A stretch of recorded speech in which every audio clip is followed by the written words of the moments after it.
Here's a quarter. Go buy yourself some brain cells.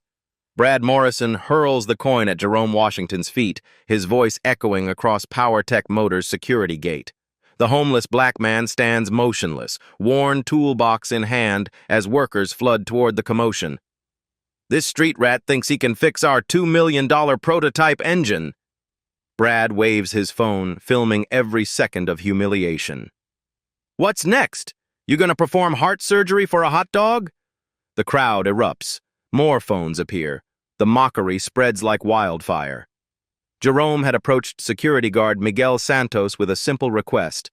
I can fix it for a meal. 2 days without food, but his voice stayed steady, his dignity intact. Now he's surrounded by laughter, cameras, and cruelty. But Jerome doesn't pick up the quarter. Instead, he listens past the noise to the failing engine beyond the fence. The prototype bleeds $75,000 daily. Your turbocharger bearing is 0.2 millimeters off, Jerome says quietly. 6 hours until catastrophic failure. Have you ever witnessed a genius hiding behind hunger? The silence lasts exactly 3 seconds.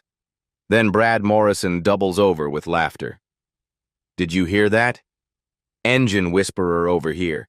He turns to the growing crowd of PowerTech employees. Homeless guy's gonna save our Pentagon contract with his magical ears. The mockery hits Jerome like physical blows, but his weathered face remains calm. Behind the security fence, the massive PowerTech Motors facility sprawls across 40 acres of Detroit industrial landscape. This isn't just any automotive company.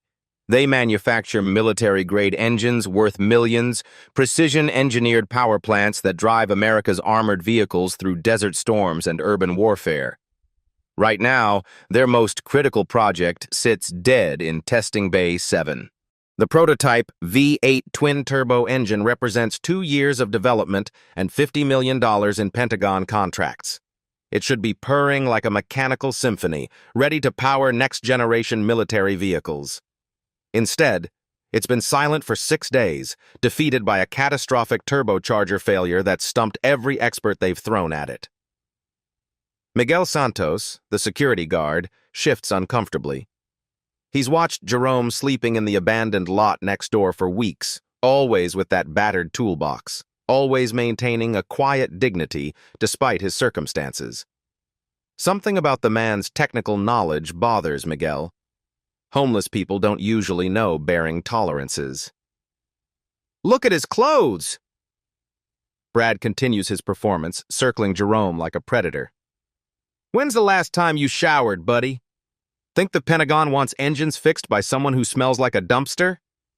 The crowd grows larger. Production workers pour out of the building, drawn by the spectacle. Union representatives arrive, defensive about any suggestion that outsiders might solve problems their certified technicians couldn't. Plant manager Patricia Lane appears at the main entrance, her expression darkening as she realizes what's happening. Jerome's stomach audibly growls, a hollow, desperate sound that cuts through the laughter. He hasn't eaten in 48 hours, hasn't had a real meal in over a week. His hands shake slightly from hunger, but his eyes remain focused on something beyond the gate, beyond the mockery, beyond the immediate humiliation. The facility behind the fence tells its own story of corporate desperation. Loading docks sit empty where truck after truck should be hauling finished engines to military bases across the country. The testing bay windows reveal expensive diagnostic equipment sitting idle, their screens dark, their million-dollar capabilities useless against a problem that's confounded the industry's best minds. Tell us more about our engine, Professor, Brad sneers, his phone capturing every angle. What else can your hobo wisdom teach us about precision engineering? Your diagnostic computers are reading cascade failures, Jerome says quietly, his voice barely audible over the crowd noise. But they're missing the root cause. Metal contamination in the oil system from improper bearing installation. The specificity of his answer creates an uncomfortable ripple through the crowd. These aren't vague guesses. Jerome is describing exact technical failures with the confidence of someone who's seen this problem before. Dr. Sarah Kim from Advanced Powertrain Solutions pushes through the crowd, her designer safety glasses reflecting the morning sun. Her team spent 3 weeks and $52,000 trying to resurrect that engine. They brought computer-controlled diagnostic equipment worth more than most people's houses, ran comprehensive analysis protocols that generated hundreds of pages of technical data. The suggestion that a homeless man could diagnose their failure with acoustic analysis from 200 yards away feels like professional insult. "Impossible," she declares loudly. "Our diagnostic equipment is state-of-the-art." We ran comprehensive computer analysis on every component. Jerome turns toward her voice, his eyes sad but not defeated. Computers can't hear bearing harmonics. They can't feel vibration patterns through metal housing. Sometimes the old ways work better than the new technology. Behind Dr. Kim, 2 other failed engineering teams cluster defensively. MotorTech Engineering's lead technician crosses his arms, still smarting from their spectacular failure 3 weeks ago. Their $45,000 diagnosis concluded the engine needed complete reconstruction, a recommendation that would have cost PowerTech another 6 months and millions in additional development. Precision Engine Dynamics' project manager stands nearby, equally defensive. Their $38,000 analysis declared the prototype beyond economical repair, essentially recommending PowerTech abandon 2 years of development and forfeit the Pentagon contract entirely. The crowd buzzes with uncertainty. Half are laughing at the absurdity, half are uncomfortable with the growing technical detail in Jerome's responses. This isn't random homeless rambling. He's speaking with the precision of someone who understands these engines at a fundamental level. Corporate executives begin appearing at upper-floor windows, drawn by reports of the disturbance below. Vice President Michael Hayes watches from the executive conference room, his face darkening as he realizes the spectacle is being filmed by dozens of phones. PowerTech's stock price has already dropped 18% this week due to the engine failure. Viral videos of homeless people mocking their engineering capabilities could trigger complete investor panic. Patricia Lane approaches the gate, her corporate instincts warring with desperate curiosity. PowerTech is hemorrhaging money like a severed artery. Every day of delay costs $75,000 in penalty fees to the Pentagon. The military contract represents 40% of their annual revenue. Losing it means massive layoffs, possible bankruptcy, the end of 1,200 careers including her own. The deadline looms like a corporate death sentence. 4 days to deliver a working prototype or lose the largest contract in company history. "What makes you think you know anything about our engines?" Patricia asks, her voice carrying across the gate with executive authority.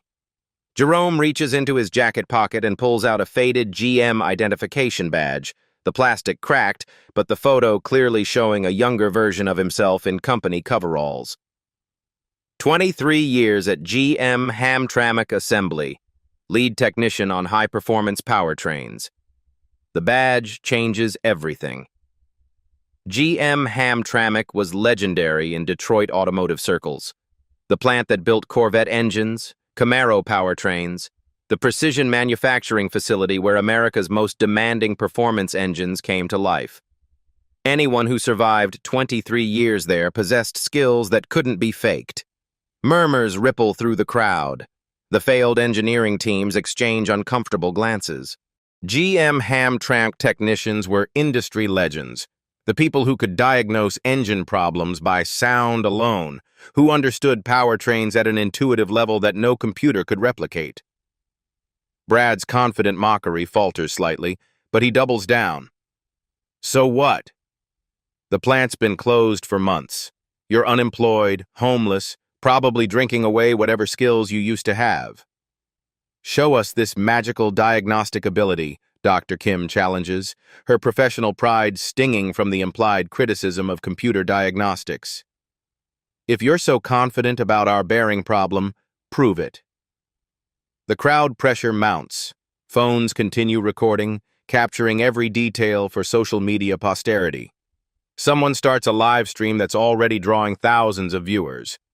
Homeless man claims he can fix $1 million engine. Jerome looks past the crowd toward testing bay 7, his expression distant and focused. Through the industrial windows, the failed prototype sits surrounded by defeated diagnostic equipment like a mechanical corpse attended by electronic mourners. "Bring me close enough to hear the engine," Jerome says quietly. "Give me 30 minutes and 1 meal. If I'm wrong, call the police and have me arrested for trespassing." The audacity of the proposal sends shockwaves through the crowd. A homeless man challenging PhD engineers, offering to stake his freedom on diagnostic abilities no one believes he possesses. "This is insane," Brad protests, but his voice lacks its earlier confidence. "We're seriously considering letting a vagrant near a $2 million prototype." Union Representative Tony Kowalski steps forward, his face grim. "Our certified technicians couldn't fix that engine. You think some street person's gonna wave a magic wrench and make it work?" "Maybe we should listen," Miguel Santos says quietly, his first words since the confrontation began. "I've watched this man for weeks. He's not like other homeless people. He studies things, takes notes, keeps himself clean despite having nowhere to shower." Patricia Lane stares at Jerome through the security fence, weighing impossible options. Her company faces bankruptcy if this engine doesn't deliver. Traditional solutions have failed spectacularly. 3 engineering firms have taken their money and returned failure. Sometimes desperate times require desperate measures. The autumn wind carries distant mechanical sounds from the testing bay. Cooling fans still running despite the dead power plant they're meant to protect. Diagnostic computers humming uselessly. The subtle vibrations of a facility designed for precision manufacturing now operating in crisis mode. To most ears, it's meaningless mechanical noise. But Jerome tilts his head slightly, listening to harmonics and frequencies that tell stories only an expert would understand. His expression shifts almost imperceptibly, the look of someone hearing something significant that others miss entirely. "If I'm right," Jerome says softly, "all I want is that meal and a chance to show you what real diagnostics look like." The moment stretches between possibility and humiliation, between hope and mockery, between a hungry man's dignity and a crowd's entertainment. Corporate executives watch from windows above. Failed engineers cluster defensively. Union workers protect their territory. Phones capture every second for viral posterity. What happens next will determine whether genius gets its chance or whether prejudice wins another round. But first, you need to understand how Jerome Washington became the one man who could save PowerTech Motors from complete disaster. 10 months ago, Jerome Washington was somebody. Not just somebody. He was a legend at General Motors' Hamtramck assembly, the kind of technician other technicians called when impossible problems needed solving. For 23 years, he'd made his living listening to engines speak their mechanical secrets, translating the language of metal and motion into solutions that saved millions. His toolbox told the story of those decades. Worn handles are polished smooth by countless hours of precise work. Custom-modified instruments that fit problems no manufacturer anticipated. Diagnostic tools that seemed almost magical in their ability to find failures other equipment missed entirely. The Hamtramck plant was Jerome's cathedral, and he was its high priest of precision engineering. He'd started as a junior technician fresh out of high school, assigned to basic maintenance on the assembly line. But Jerome possessed something textbooks couldn't teach, an intuitive understanding of how machines thought. While other technicians relied on computer diagnostics, Jerome developed acoustic analysis techniques that could identify bearing wear by sound alone. "Engines don't lie," became his motto during those early years. "They tell you exactly what's wrong if you know how to listen." His breakthrough came during the 2015 Corvette Z06 development crisis. The high-performance engines were experiencing random power loss that stumped engineering teams from 3 continents. Computer diagnostics showed perfect operation even as engines failed on test tracks. GM was facing a $100 million recall disaster. Jerome solved it in 47 minutes. He'd noticed subtle harmonic variations in the supercharger bearing assemblies, frequency changes so slight that electronic sensors couldn't detect them. Using a technique he'd developed listening to thousands of engines, Jerome identified manufacturing tolerances that were technically correct but practically insufficient for extreme performance applications. His solution saved GM $3.1 million and became standard practice across the automotive industry. That success launched Jerome into an elite tier of automotive diagnostics. He became the technician other plants called for impossible problems. Ford secretly consulted him on their GT program. Chrysler flew him to Auburn Hills for Hellcat engine development. Even European manufacturers quietly sought his acoustic diagnostic methods. But Jerome's real pride was mentoring younger technicians. Over his career, he trained more than 200 mechanics, teaching them to hear what machines were saying beyond what computers reported. His diagnostic philosophy became Hamtramck legend. Good engines deserve good attention.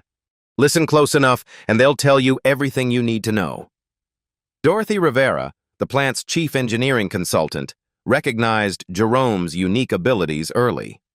She'd spent 40 years in automotive development, working on everything from economy cars to Formula One prototypes. But Jerome's intuitive understanding of engine behavior impressed even her legendary expertise. Most technicians fix problems, she once told plant management. Jerome prevents them. He hears failures before they happen.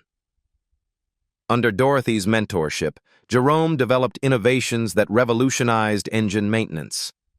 His bearing alignment system became industry standard.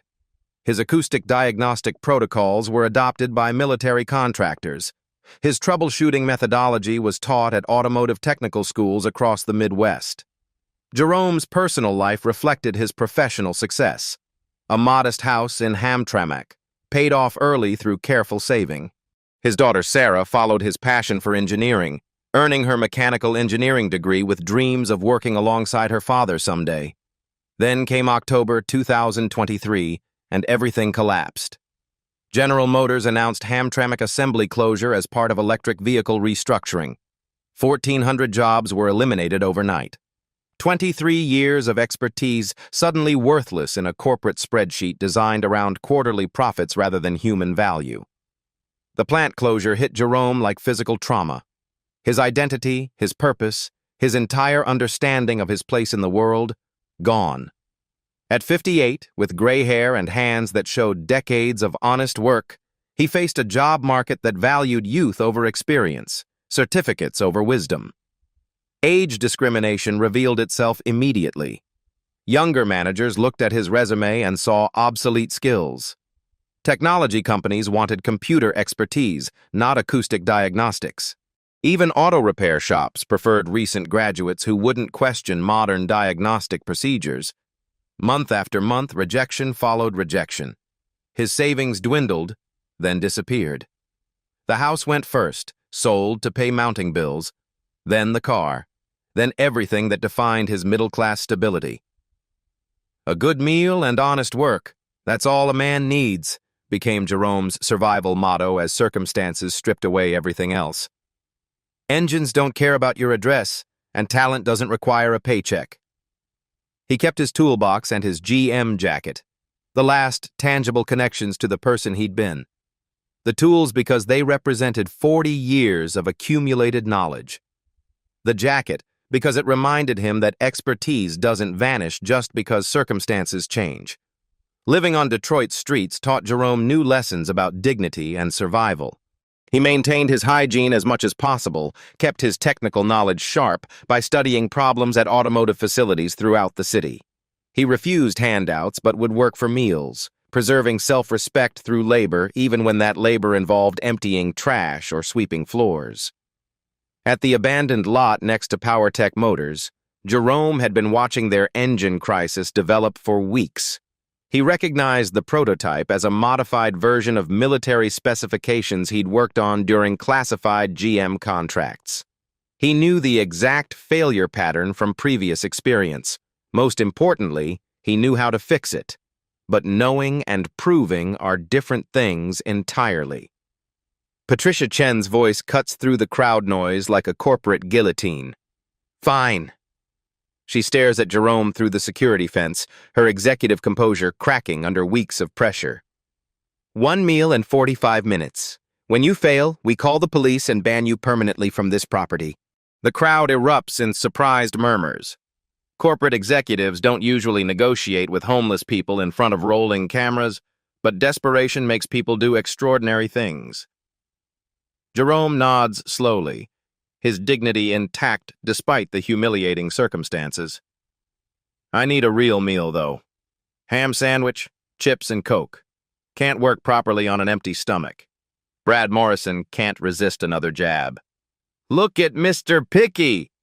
Next, he'll want lobster and champagne. But his laughter sounds forced now, less confident than minutes ago. The GM badge changed something fundamental about this confrontation. Cafeteria meal approved, Patricia announces, her voice carrying across the facility grounds. If we're doing this circus, we're doing it right. Word spreads through power tech like wildfire. Production workers abandon their stations. Office staff crowd against windows. The testing bay becomes the center of unprecedented attention as 150 employees gather to witness either a miracle or a spectacular humiliation. Dr. Sarah Kim positions herself near the front, her engineering team clustering defensively nearby. Their failure stings worse knowing a homeless man claims he can succeed where they couldn't. Precision Engine Dynamics' project manager checks his phone nervously. If Jerome somehow succeeds, their professional reputations face serious damage. Union Representative Tony Kowalski arrives with a grim expression. Our certified technicians couldn't fix that engine, he announces loudly. You think some street person's gonna wave a magic wrench and make it work? The failed prototype sits in Testing Bay 7 like a mechanical corpse, surrounded by expensive diagnostic equipment. $2 million of precision engineering reduced to silent metal by a problem that stumped the industry's best minds. Computer monitors display cascading error codes. Diagnostic cables snake across the floor like electronic life support for a patient beyond saving. Jerome's hands shake slightly as Miguel Santos escorts him through the security gate. 48 hours without food affects coordination, but his eyes remain focused and alert. The crowd parts reluctantly, phones capturing every step of his journey toward either vindication or deeper humiliation. The cafeteria meal arrives on a paper plate, simple food that represents his first real nutrition in days. Jerome sits quietly on a nearby bench, eating the ham sandwich with deliberate slowness while listening to sounds carrying from the testing bay. His expression shifts subtly as he processes mechanical information others can't even detect. Best meal I've had in weeks, Jerome says softly, finishing the Coke. Now watch this engine sing. The testing bay doors open to reveal the prototype V8, surrounded by defeated diagnostic equipment. Thousands of dollars worth of computer analysis hardware sits idle, their screens dark after weeks of producing useless data. The engine itself looks pristine from the outside, precision-machined aluminum and steel that should be purring with mechanical perfection. Instead, it's been silent for 6 days. Jerome approaches the prototype with reverent care, his weathered hands moving over the engine surface like a doctor examining a patient. The crowd presses against safety barriers, phones recording every movement. Corporate executives gather in the observation area above, their faces reflecting corporate desperation disguised as professional skepticism. Then the moment everyone's been waiting for arrives unexpectedly. Dorothy Rivera appears in the testing bay doorway. At 72, she moves slowly with her walker, but her presence transforms the entire atmosphere. Dorothy Rivera is automotive royalty, 45 years developing engines for Ford, consultant on projects from Formula One to military contracts. Her reputation spans decades and continents. I heard someone was disrespecting my best student, Dorothy announces, her voice carrying absolute authority despite her physical frailness. The crowd falls silent. Even Brad Morrison stops his running commentary. Dorothy Rivera's presence legitimizes everything. If she calls Jerome her student, then his credentials are beyond question. Jerome's face lights up with genuine joy for the first time since this ordeal began. "Miss Dorothy? What are you doing here?" "Saw the news coverage," she replies, positioning herself where she can observe clearly.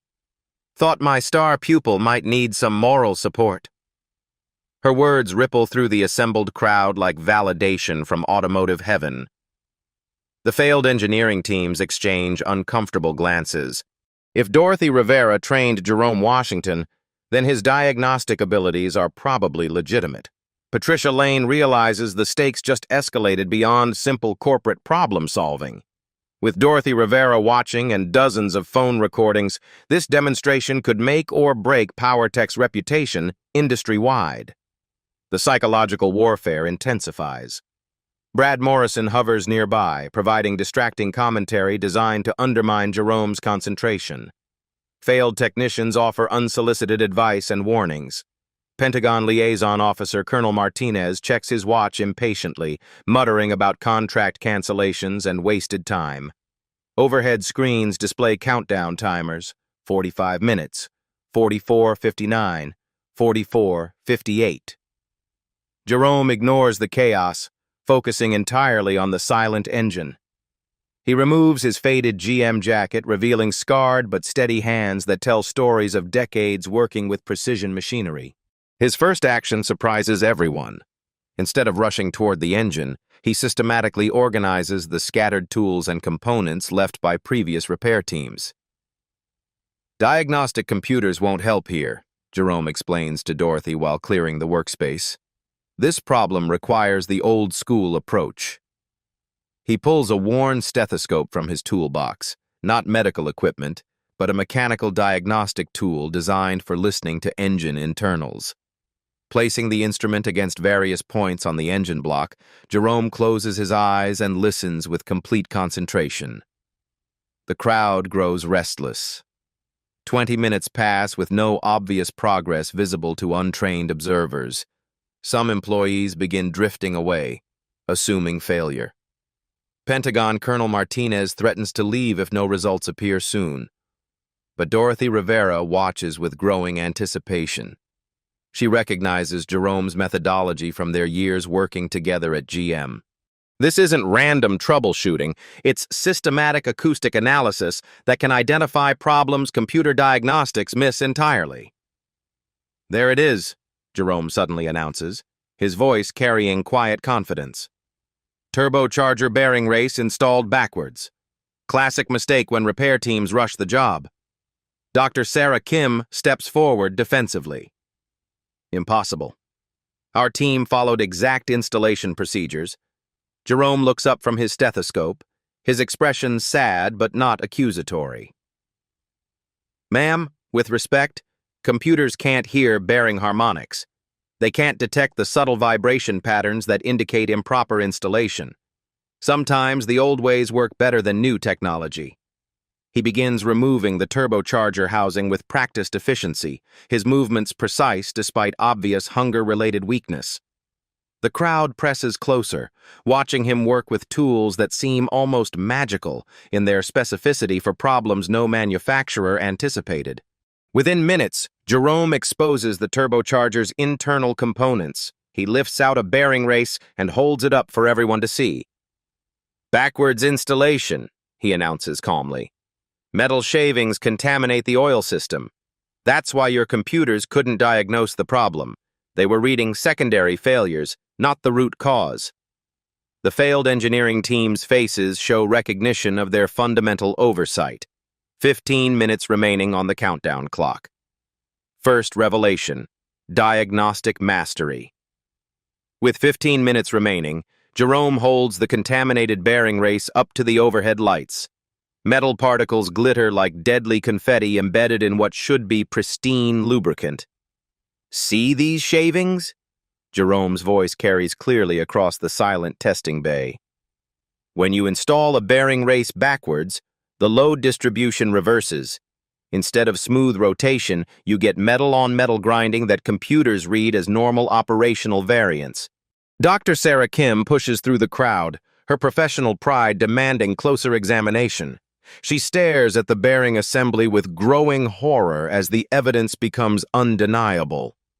3 weeks of computer analysis, $52,000 in diagnostic fees, and her team missed something this fundamental. Our installation followed manufacturer specifications exactly, she protests weakly. Jerome's response carries no judgment, only patient explanation. Ma'am, specifications assume perfect conditions, but when you're working under Pentagon deadline pressure, sometimes assembly teams rush critical steps. This bearing went in backwards during your repair attempt 3 weeks ago. The crowd buzzes with uncomfortable recognition. Everyone remembers the frantic repair schedule, the overtime shifts, the pressure to restore the engine quickly. Under that stress, a backwards bearing race becomes entirely plausible. Dorothy Rivera nods approvingly from her position near the observation window.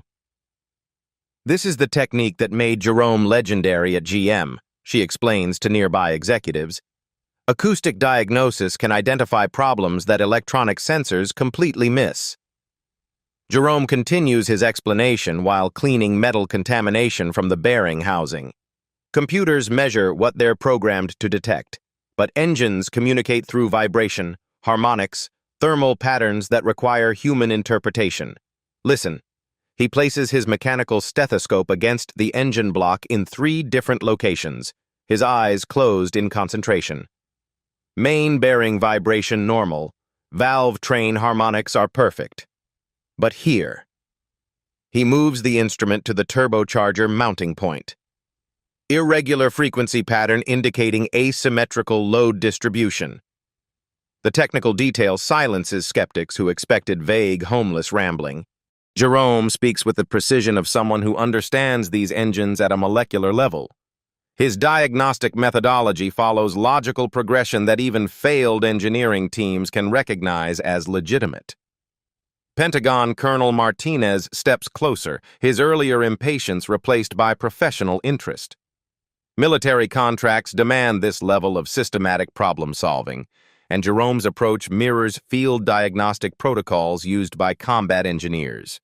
Motortech Engineering's lead technician abandons his defensive posture, instead taking detailed notes on Jerome's acoustic analysis technique. His team's $45,000 failure suddenly makes sense. They relied entirely on computer diagnostics that couldn't detect this specific type of installation error. We tested bearing alignment using laser measurement, the technician admits reluctantly. Everything showed tolerance. Jerome looks up from his work, his expression understanding rather than condescending. Laser measures static position perfectly, but it can't detect dynamic load distribution during operation. That's where acoustic analysis becomes essential. He demonstrates the frequency difference by tapping the bearing housing before and after proper installation. The subtle change in harmonic resonance is barely audible to untrained ears, but Jerome's explanation makes the distinction clear to professional observers. Second revelation: innovation under pressure. Standard repair requires $18,000 in replacement parts, Jerome announces, studying the contaminated components. Minimum 2-week delivery from the manufacturer. Patricia Chen's face goes pale. 2 weeks means missing the Pentagon deadline completely, forfeiting the $50 million contract, and facing potential bankruptcy. However, Jerome continues, his voice carrying quiet confidence, you don't need new parts. You need the right technique. He begins reversing the bearing race installation using precision measurement tools from his worn toolbox. Each instrument shows decades of careful maintenance, custom modifications that solve problems no manufacturer anticipated. The crowd watches in fascination as Jerome creates specialized cleaning solutions from available shop materials. Industrial degreaser mixed with specific solvents in proportions that suggest extensive experience with contamination removal. How do you know those ratios? Dr. Kim asks, her earlier defensiveness replaced by professional curiosity. 23 years of field repairs, Jerome replies while flushing the oil system. You learn what works through trial and error, then you never forget the combinations that save engines. He modifies standard gaskets using precise knife work, creating custom seals that will outperform original factory specifications. His hands move with practiced efficiency despite obvious hunger-related weakness, each cut following patterns developed through decades of improvised repairs. Metal doesn't lie about stress points, Jerome explains while working. Trust the engineering principles, not the parts catalog. The bearing race slides into proper position with a subtle click that sounds different from its previous installation. Several technicians lean forward, recognizing the acoustic change even without understanding its significance. Jerome demonstrates stress calculations on the testing bay's whiteboard, showing how reversed bearing loads create cascade failures throughout the turbocharger assembly. His mathematical explanation proves that the field repair will actually exceed original factory specifications for durability and performance. Union Representative Tony Kowalski watches with growing amazement as Jerome's improvised solutions demonstrate innovative thinking that certified technicians missed entirely. "Where'd you learn to modify gaskets like that?" he asks. "Necessity," Jerome responds simply. GM plant operated 24/7. Couldn't always wait for replacement parts during critical production runs. You learn to make what you need from what you have. Precision Engine Dynamics project manager places urgent calls to his office, requesting immediate consultation on other difficult projects. If Jerome's field repair methodology works here, it could revolutionize their approach to similar problems. Third revelation: systems integration mastery. With 25 minutes elapsed, Jerome moves beyond mechanical repair into sophisticated engine management programming. The prototype's control systems require recalibration after turbocharger restoration, but previous teams attempted this using standard diagnostic protocols. "Engine's like an orchestra," Jerome explains while accessing the prototype's proprietary software. "Fix one instrument, you gotta return the whole ensemble." His fingers move across the diagnostic keyboard with surprising confidence for someone who's been homeless for months. The engine management interface responds to commands that reveal intimate knowledge of military-grade control systems. "How do you know this software?" Colonel Martinez demands his security instincts triggered by civilian access to classified programming protocols. Jerome looks up calmly. "Worked on similar systems during GM's military contract development. Same underlying architecture, different interface design." He begins recalibrating 6 interconnected subsystems from memory: fuel injection timing, boost pressure curves, cooling system parameters, exhaust gas recirculation, ignition advance mapping, and transmission integration protocols. Each adjustment follows a logical sequence that demonstrates comprehensive understanding of how these systems interact. 23 years of V8 development teaches you to think like the engine thinks, Jerome continues his work. Every system affects every other system. Change one parameter, you have to compensate throughout the entire control matrix. Dorothy Rivera explains to fascinated observers, Jerome developed this holistic approach at GM. Instead of fixing individual problems, he optimizes entire powertrains as integrated systems. The engine management computer begins displaying improved diagnostic readings as Jerome's calibrations take effect. Error codes disappear systematically as each subsystem achieves proper operational harmony with its neighbors. Corporate executives gather in the observation area, watching Jerome work with technology that cost their company millions to license. His casual competence with sophisticated programming suggests expertise that extends far beyond basic mechanical repair. Fuel efficiency should improve 12% over original specifications, Jerome predicts while finalizing his programming adjustments. Power output will exceed design targets by approximately 40 horsepower. Durability projections indicate 300% improvement over previous prototype failures.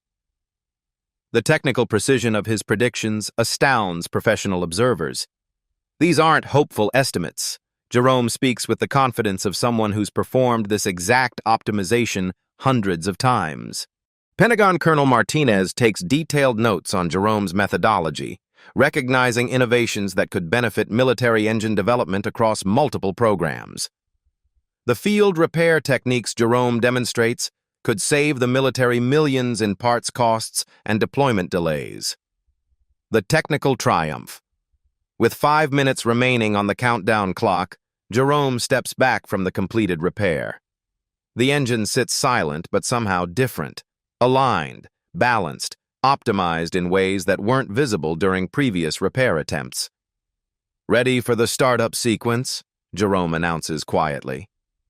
The crowd presses against safety barriers as Patricia Lane approaches the engine controls. Weeks of failure have created superstitious dread around this prototype. 3 engineering teams couldn't make it run properly, and Jerome's confidence seems almost supernatural under the circumstances. Dorothy Rivera positions her walker closer to the engine. Her legendary experience allows her to hear subtleties that escape other observers. When Jerome successfully starts this engine, she wants to witness the acoustic signature of properly executed engineering. The startup key turns. The V8 engine roars to life with perfect harmonic resonance. No grinding, no irregular vibration, no computer error codes.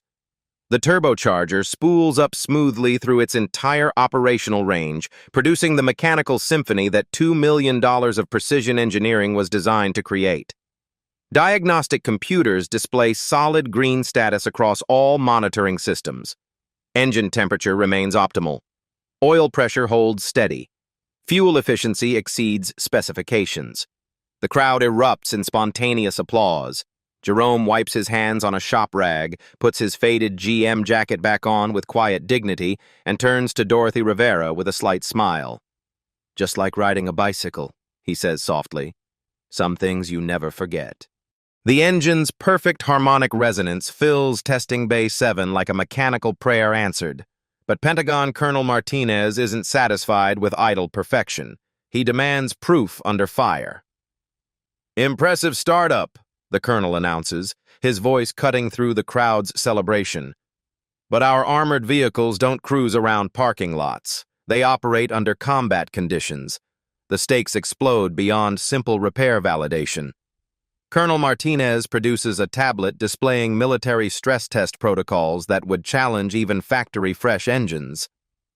Full Pentagon specification trial, maximum RPM for 10 minutes, simulated combat load, complete durability analysis. If this engine fails any parameter, Mr. Washington faces federal fraud charges for misrepresenting capabilities to military contractors. Jerome's calm acceptance of these impossible terms sends shockwaves through the assembled crowd. Patricia Chen's face goes white as she realizes her company's fate now depends entirely on a homeless man's confidence in his repair work. "If the engine succeeds," Colonel Martinez continues, "immediate $10,000 payment plus guaranteed consultation consideration for future Pentagon projects. The testing bay transforms into a pressure cooker of corporate desperation and military precision. Dynamometer equipment worth more than most people's houses connects to the prototype engine. Diagnostic computers prepare to measure power output, thermal efficiency, vibration analysis, and durability projections under simulated battlefield conditions. 200 witnesses press against safety barriers as the ultimate test begins. Jerome stands beside Dorothy Rivera, his weathered hands steady despite the magnitude of pressure focused on his repair work. "Miss Dorothy, remember that Corvette Z06 crisis back in 2015? When you saved GM $100 million in recalls?" Dorothy smiles despite the tension. "How could I forget?" The same principle applies here. Listen for the harmony. The dynamometer engages with mechanical authority that reverberates through the concrete floor. The V8 engine responds to increasing load with smooth power delivery that transforms skeptical murmurs into focused attention. 750 horsepower, 780 horsepower, 825 horsepower. The readings climb steadily past original design specifications. Jerome's repair work isn't just fixing the engine, it's optimizing performance beyond factory intentions. Dr. Sarah Kim stares at diagnostic displays with growing amazement. This is impossible. Our computer models predicted maximum sustainable output at 780 horsepower. Computer models assume perfect factory conditions, Jerome responds calmly, watching engine temperatures remain optimal despite extreme stress testing. Field repairs often improve on original design when you understand load distribution better than the original engineers. 847 horsepower appears on the dynamometer readout, 47 horsepower beyond design specifications. The engine maintains this output for the full 10-minute stress test without any sign of mechanical distress. Oil pressure holds steady. Coolant temperature stays within normal parameters. Turbocharger boost pressure remains consistent across the entire RPM range. Corporate executives watch from the observation area with expressions mixing relief and disbelief. Weeks of corporate panic dissolve into recognition that their $50 million Pentagon contract is not only saved, but enhanced by performance improvements they never imagined possible. Pentagon Colonel Martinez runs his independent verification protocol, 73 separate measurement points that must meet military specifications for armored vehicle deployment.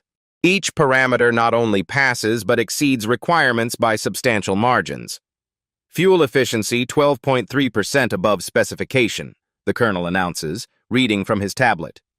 Durability projections indicate operational life 3 times longer than previous prototypes. The crowd's reaction shifts from amazement to something approaching reverence. Jerome hasn't just repaired a broken engine, he's transformed it into something superior to its original design. But the ultimate validation comes from Dorothy Rivera. The automotive legend approaches the running engine with her mechanical stethoscope, listening to harmonics only decades of experience can interpret. Her expression transforms as she recognizes acoustic signatures that represent engineering perfection. In 45 years of engine development, Dorothy announces to the assembled crowd, I've heard 5 engines achieve this level of harmonic balance. Jerome just created the 6th. She embraces Jerome publicly, her voice carrying across the testing bay with absolute authority. I'm so proud of you, son. This is what happens when true expertise meets opportunity. The spontaneous applause that follows isn't polite corporate recognition. It's genuine admiration for witnessed excellence. Union workers chant Jerome's name. Failed engineering teams line up to shake his hand respectfully. News photographers capture emotional reactions throughout the crowd. Jerome accepts the recognition with quiet dignity, his response revealing character forged by hardship but not broken by circumstances. I told you I could fix it for a meal. Now I've earned much more than that. He packs his tools methodically, no rushed celebration despite the magnitude of his achievement. Good engines deserve good attention. That's all I ever wanted to give. Brad Morrison stands frozen in the background, his earlier mockery now documented cruelty preserved forever on dozens of phones. His confident superiority has transformed into unemployable humiliation as corporate executives notice his inappropriate behavior during crisis resolution. The viral moment crystallizes as someone's live stream reaches 50,000 viewers watching in real time. Comments flood in. This man is a legend. Never judge a hungry genius. Give this hero everything he deserves. National automotive magazines call for interviews. Industry representatives exchange business cards with Jerome. The Pentagon contract is officially approved on the spot. But the real transformation isn't corporate or financial. It's the restoration of human dignity through demonstrated excellence. Jerome Washington just proved that expertise transcends circumstances, and genius can emerge from the most unexpected places. Patricia Lane doesn't waste time with corporate bureaucracy. Standing beside the purring engine that Jerome just transformed from expensive failure into military-grade perfection, she makes an offer that changes everything. Chief engine diagnostician position, $95,000 per year, full benefits, 15,000 signing bonus. Her voice carries across the testing bay with executive authority. Company housing during transition, health care coverage including dental and mental health support. She pauses, adding a personal touch that acknowledges Jerome's journey. Free meals in our executive cafeteria for life. The crowd erupts in cheers, but competing offers follow immediately. Pentagon Colonel Martinez steps forward with his tablet. Mr. Washington, the Department of Defense offers an exclusive consulting contract worth $250,000 annually. Your diagnostic methodology could revolutionize military engine maintenance. Dr. Sarah Kim approaches respectfully, her earlier defensiveness replaced by professional admiration. Ford Motor Company authorized me to offer $120,000 plus relocation assistance. We need your expertise on our Formula One turbo development program. Mercedes-AMG's representative, who'd been observing quietly from the crowd, produces business cards. Stuttgart requests consultation on our hypercar project. Whatever Ford offered will exceed by 20%. The transformation feels surreal. Hours ago, Jerome was begging for a meal. Now, automotive giants compete for his expertise while cameras capture every moment of corporate redemption. But the most meaningful validation comes through a buzzing phone. Jerome's daughter Sarah calls during the celebration, her voice breaking with emotion. Dad, I just saw the live stream. I had no idea about your situation. I'm so sorry I lost faith. 20 months of estrangement dissolve in seconds. Sarah works as a mechanical engineer at Ford, ironically making her one of the colleagues now competing to hire her father. I want to work with you again, she whispers through tears, like we always planned. The reunion dinner gets scheduled immediately once Jerome secures his apartment. Community impact spreads beyond personal restoration. PowerTech establishes a $50,000 fund for displaced automotive workers in Jerome's honor. The local homeless shelter receives additional donations as Jerome's story inspires corporate social responsibility. Miguel Santos, the security guard who showed initial kindness, gets promoted to Jerome's assistant. He was kind when others weren't, Jerome explains simply. Kindness deserves reward. Jerome plans to establish scholarships for displaced manufacturing workers, ensuring his experience helps others avoid similar hardship. The symbolic victory extends beyond individual success. It represents hope for everyone society overlooks, proof that expertise persists despite circumstances, and validation that human dignity can survive any challenge. Dorothy Rivera watches the celebration with satisfaction. Her best student just proved that true engineering excellence transcends corporate titles, fancy offices, and social status. Talent always finds a way to surface. Brad Morrison's social media destruction begins within hours. His original mockery video explodes across platforms with devastating speed. 4.2 million views in 48 hours. Climbing relentlessly as automotive forums, engineering groups, and social justice accounts share the footage. The comments section becomes a digital graveyard for his reputation. Imagine mocking a hungry genius. This man just ended his own career on camera. How do you humiliate someone fixing million-dollar engines for a sandwich? Brad frantically attempts damage control, deleting his posts, but screenshots preserve everything. His LinkedIn profile gets flooded with professional criticism. His dating app photos now include frames from the viral humiliation video. Employers Google his name and find documented cruelty as the top search result. The ironic reversal completes itself when Brad applies unsuccessfully to automotive shops, where Jerome now serves as respected consultant. Shop managers recognize his name immediately, not for qualifications, but for viral infamy. PowerTech's HR investigation reveals Brad's pattern of discriminatory behavior extends far beyond Jerome's humiliation. Security footage shows months of inappropriate comments toward minority employees, documented harassment that corporate liability lawyers classify as lawsuit-worthy discrimination. His termination comes with zero severance due to conduct policy violations.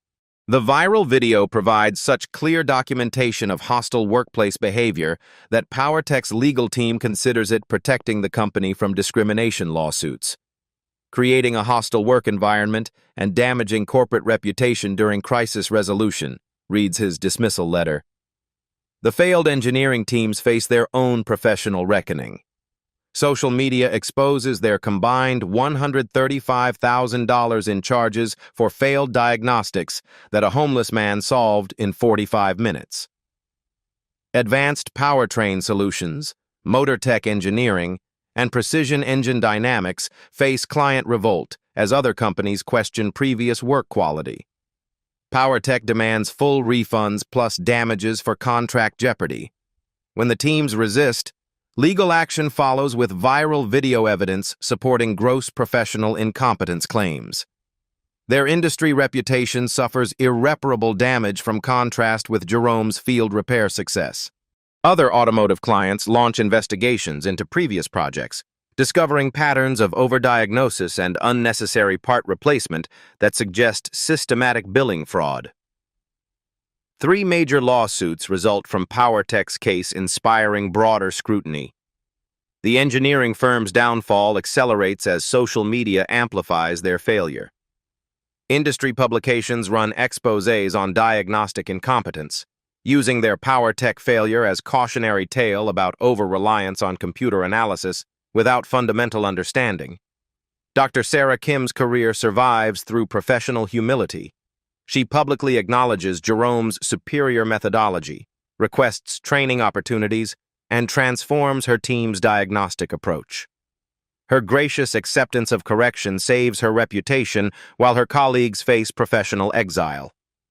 The systematic justice extends industry-wide. Automotive companies hastily review hiring practices for experienced displaced workers. Age and appearance discrimination becomes a major talking point in trade publications as corporations realize they're discarding valuable expertise based on superficial judgments. Jerome's story becomes mandatory case study in corporate bias training programs. His photo appears in diversity seminars alongside text reading, "Expertise doesn't wear suits. Talent doesn't require addresses. Never judge capability by circumstances." The Detroit automotive community embraces Jerome as a symbol of overlooked potential. Other homeless individuals report increased opportunities and respectful treatment as employers become conscious of hidden talent existing outside traditional hiring channels. PowerTech transforms shame into positive social impact, establishing a $500,000 fund for displaced automotive workers. Additional donations to Detroit Homeless Services specifically target skilled workers experiencing temporary housing insecurity. The ultimate irony crystallizes when Brad Morrison drives past PowerTech's entrance each morning, watching Jerome's success story unfold daily. The food truck bearing Jerome's name serves breakfast to workers Brad once supervised. The parking spot where Brad filmed his mockery now reserves space for Jerome's company vehicle. Life delivers its own justice. The mocker becomes forgotten, while the mocked becomes mentor. Brad's viral infamy serves as a permanent reminder that cruelty has consequences, while Jerome's triumph proves that dignity and competence eventually defeat prejudice. The digital age ensures Brad's humiliation remains searchable forever, while Jerome's expertise builds a legacy worth remembering. Sometimes karma comes with perfect timing and maximum impact. 1 year later, Jerome Washington supervises PowerTech's revolutionary apprenticeship program for displaced automotive workers. His daughter Sarah works alongside him as co-director, finally proud to share her father's legacy. Every morning, Jerome's Engine Cafe food truck serves breakfast to workers with the motto painted boldly on its side: "Good food, good work, good people." The prototype V8 engine still purrs flawlessly in Pentagon vehicles worldwide. Jerome's innovations now standard across military contracts. Brad Morrison's viral video plays in corporate bias training sessions, ensuring his cruelty becomes an eternal lesson in what never to do. Talent doesn't wear suits, and genius doesn't require an address. Jerome's hunger led to healing, proving that sometimes the person who can change everything is asking for nothing more than a chance and a meal. If this story moved you, share it with someone who's been underestimated. Comment below. Have you ever been judged by your circumstances instead of your capabilities? And if you made it this far, there's a detail only sharp-eyed viewers noticed at minute 2:15 that predicted Jerome's success. Subscribe for stories proving potential exists in unexpected places, because the expert you need might be the one society overlooks. At Black Voices Uncut, we don't polish away the pain or water down the message. We tell it like it is, because the truth deserves nothing less. If today's story spoke to you, click like, join the conversation in the comments, and subscribe so you'll be here for the next Uncut Voice.